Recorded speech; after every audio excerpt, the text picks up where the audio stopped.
Upendra actor కాకముందు నుంచి దర్శకుడిగా చాలా ఫేమస్. ఇంటెన్స్ సినిమాలతో పాటు విభిన్నమైన చిత్రాలు తీసిన ఉపేంద్ర సౌత్ ఇండియాలో తనకంటూ ఓ మార్క్ క్రియేట్ చేసుకున్నాడు. సినిమాలు తీసినా తీయకుండా ఒప్పి క్రేజ్ కు డోకాలేదు. 8 ఏళ్ల గ్యాప్ తర్వాత మెగాఫోన్ పట్టి వరల్డ్ ఆఫ్ యూఐ అనే డిఫరెంట్ మూవీని ఉపేంద్ర తెరకెక్కిస్తున్నారు.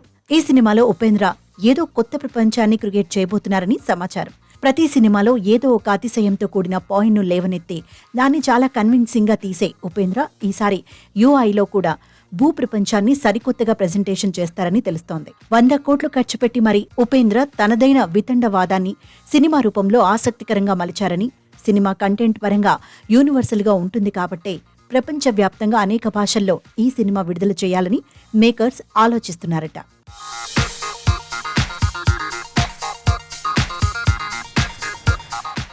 ఈ సినిమా ట్రోల్ సాంగ్ కు pan India wide super response కూడా వచ్చింది. అన్ని భాషల్లోనూ ఈ పాట హిట్టే. వరల్డ్ ఆఫ్ యూఐ మూవీని రెగ్యులర్ భారతీయ భాషలతో పాటు ఇటాలియన్, స్పానిష్, జర్మన్, ఫ్రెంచ్లలో కూడా ఈ సినిమాను విడుదల చేసేందుకు ప్లాన్ చేస్తున్నారు. దీనిపై అధికారిక ప్రకటన రావాల్సి ఉంది. అజనీష్ లోక్నాథ్ ఈ చిత్రానికి మ్యూజిక్ అందిస్తున్నారు. ఓవరాల్ గా ఉపేంద్ర యూఐ ముందు ట్రెండింగ్ లో ఉన్న ఏఐ కూడా ఆఫ్టర్ ఆల్ అనేలా సినిమా ఉంటుందనే ప్రచారం నడుస్తోంది. కన్నడతో పాటు తెలుగులో ఈ సినిమా కోసం ఆడియన్స్ ఎదురు చూస్తున్నారు. ఏప్రిల్లో యూఐ గ్రాండ్ రిలీజ్ కు రెడీ అవుతోంది.